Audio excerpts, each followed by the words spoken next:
let us have a very important solidarity message. A while ago, I've said that Senator Trillanes, our first solidarity speaker, exemplifies bravery and courage. This woman exemplifies bravery and courage. Let me present to you our second solidarity message from a person who was named Times Person of the Year. She was CNN's bureau chief in Manila, then Jakarta, became CNN's lead investigative reporter, focusing on terrorism in Southeast Asia, co-founder, CEO, and executive editor of Rappler. Mga kababayan, Maria Ressa. Hello, everyone, and I'm really sorry I couldn't be there in person today because this is an important day to mark 3 years in detention for Senator Laila de Lima. Also an important day to acknowledge that what we are seeing in front of our eyes is death by 1,000 cuts of our democracy. We at Rappler know this firsthand. In 2016, when Rappler came out with our series on the propaganda war, information warfare on social media, we were pounded by attacks with the intent to silence our voice, at least 90 hate messages per hour.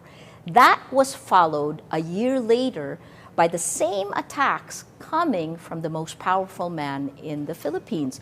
President Duterte, in his State of the Nation address in July of 2017, said that Rappler was foreign-owned. We are not, right? You know the independence of the journalists in Rappler. So by 2018, just a few weeks later, we had not just a subpoena, but by January 2018, a shutdown order by the Securities and Exchange Commission. 2018 was a banner year for Rappler. In a little more than a year, the Philippine government launched 11 cases and investigations against us. 2019 was the next wave. In order to remain free, I had to post bail 8 times. And it's not just me. The 7 directors of Rappler from 2015 were included in 2 of these cases. 2019, my Valentine's Day gift was to be arrested and to be denied bail, right? It seemed like the government just wanted me to feel its power and to spend the night in detention. The second time I was arrested, I felt like the shackles came off. I know firsthand what happens when your rights are abused. The theme of the conference, lawfare, weaponizing the law. I actually talked about this in the very first day, a year ago, the first time I was arrested, my Valentine's Day gift. On February 14th, I talked about how the Philippine government had weaponized the law against journalists. The kinds of legal acrobatics that we have had to face and continue to face in court show how far the Duterte administration is willing to go to curtail, to intimidate, to harass journalists. The important thing here is to hold the line.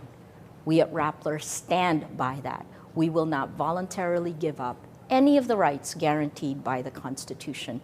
The important thing here is to continuously point out that unthinkable actions are being taken by our government, like filing a quo warranto case against ABS-CBN, the largest broadcaster in the Philippines,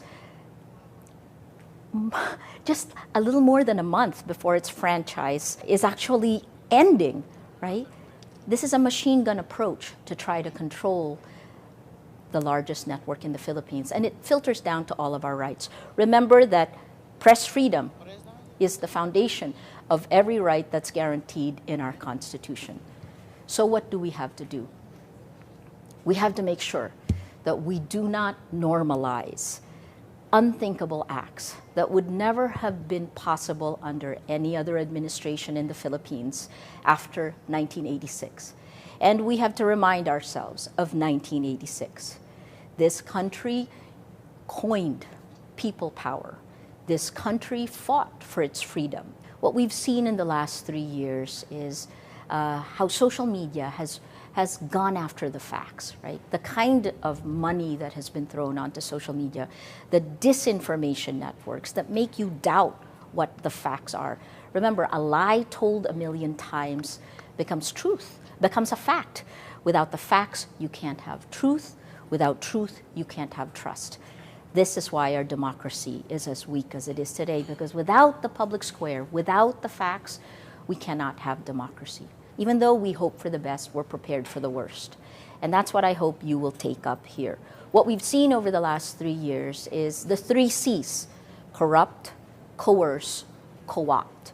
We've seen a budding kleptocracy happening in plain sight, a shakedown for the large corporations in the Philippines. Businesses are affected.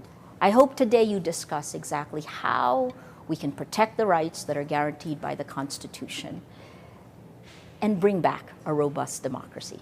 I'm Maria Ressa in Rappler.